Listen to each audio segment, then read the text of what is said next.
Today's gospel reading was the inspiration for a very sacred song from my childhood. The worm crawl in, the worms crawl out, the worms play pinochle on your snout. Perhaps you remember it.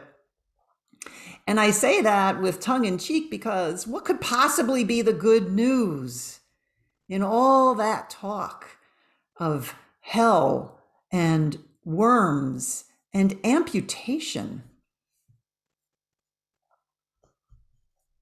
One piece of good news, sorta,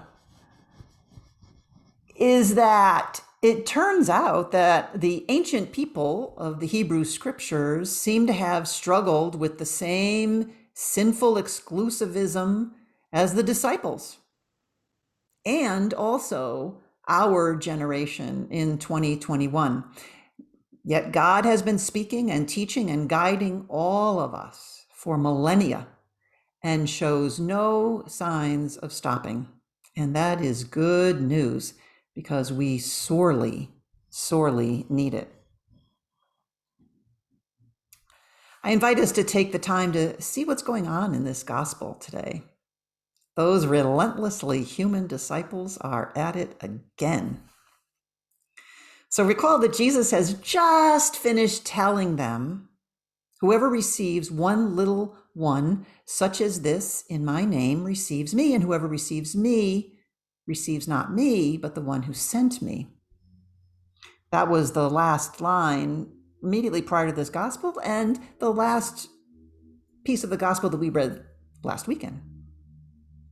The little ones who get referred to throughout today's gospel, the little ones, are all of the people that we in our human sinfulness designate as little, all the people we belittle, all the people who are outside the walls we build. So basically, Jesus has just told the disciples to receive those people they build walls to keep out. And the very next line in the gospel is John saying, we saw someone, not us, acting in your name, and we told them to stop. So here you go, not receiving the little ones in my name, but saying, keep out. John explicitly changes a certain pronoun in a very telling way. He says that these people are not following us. Jesus is saying, whoever is doing these good deeds in my name, but the disciples have switched it to the word us. In Greek, the actual literal word is ego. John has totally missed something important. We're all supposed to be following Jesus, but John has decided that the little people on the other side of the wall he's built around his ego are expected to follow him, not Jesus. I can almost picture Jesus gesturing his very best talk to the hand pose and saying, stop it. Whoever's not against us is for us.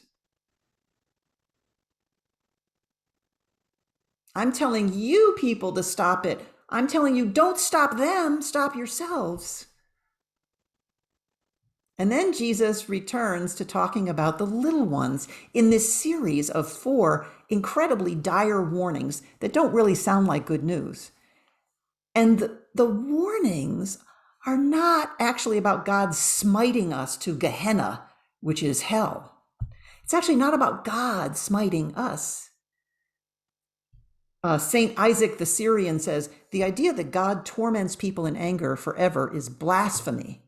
No. These scenarios in today's gospel are about God and Jesus warning us that we are creating our own hell on earth. Warning us as individuals and as a culture and as a country that we are creating our own hell And that is not what God wishes for us. God and Jesus warn us that every time we build up barriers that prevent people, not us, from following God's call, from making a living, from dwelling in safety, from living free from suffering, we create a hell that is worse than being thrown in the sea with a big rock around your neck. Whenever we use our hands to build walls and to do things and to manifest something that we consider so necessary that we think of it as part of our bodies, Jesus says, cut it off, cut it out. Cut off everything that's unnecessary but seems so vital. All the clutter, all the trappings, all the stuff that's polluting our planet. Cut it out. And what are the ways that our feet are walking in the world? And what are the ways our eyes perceive things that we need to awaken out of? Stop perceiving the world through an angry lens, assuming the worst in others. Cut it out. Stop perceiving the world in a way that is blind to all that is good. Cut it out. Stop creating a hell for ourselves and others. I think about the hell that we as a human species are creating on the planet in literal wildfires by the ways that we have behaved that have caused pollution and climate change, the heating up of the oceans. I also simply must take this opportunity to point out the behaviors of our church, which we love, but also which is unable, because of the walls built around the egos of the mainline hierarchical church, to perceive those in their very own midst who are doing mighty deeds in God's name. And yet the mainline hierarchical church decides you are not one of us,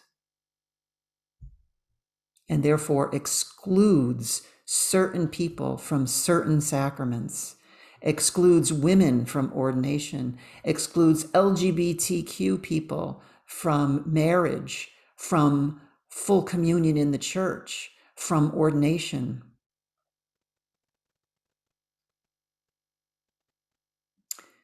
And so where is the good news? The good news is that this reading is here, and that we read it every 3 years, and that there are so many other messages from God that remind us over and over and over again, and have been doing so for millennia.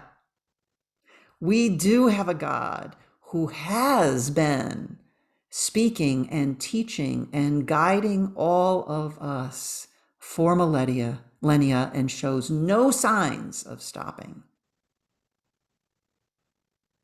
I think about Sister Simone, and I think about William Barber, and I think about Gandhi and Martin Luther King, and the list goes, Dorothy Day, all the people who are called in the name of Jesus to do mighty deeds. This is good news. How can I keep from singing?